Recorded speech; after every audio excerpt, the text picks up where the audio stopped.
Labas vakaras, šiandien mes jums papasakosime, kokį kelią nukeliauja perdirbimo šiukšlės iš jūsų namų šiukšliadėžių į parduotuvių lentynas.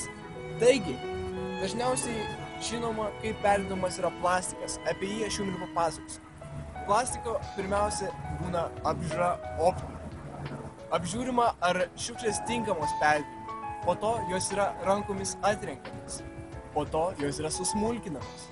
Susmulkintas plastikas yra dezinfekuojamas, kad nebeliktų jokių bakterijų, nešvarumų ar panašaus še. Vėliau susmulkintas plastikas yra perdirbamas į dar kitokius produktus. Tai plastikiniai buteliai ar įvairios kitokios taros. Mes kaip tik pakalbėsime apie tetra pakuotes. Aš jums parodysiu. Taigi, čia yra tetra pakuotė. Pagal neseniai padarytus tyrimus įrodyta, kad 71% lietuvių nežino, kaip teisingai jas reikia išmesti, ar kur jas reikia išmesti. Taigi, mes šiandien būtent tą jums ir parodysim. Taigi, pirmiausia, reikia nuimti kamštelį. Tada atlenkti šiuos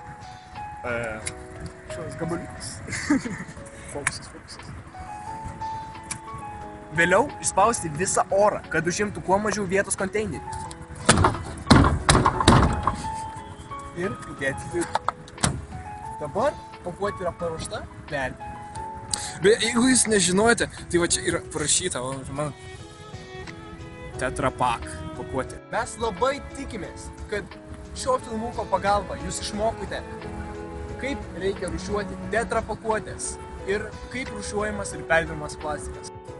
Su jumis buvo Adomas ir Laurynas.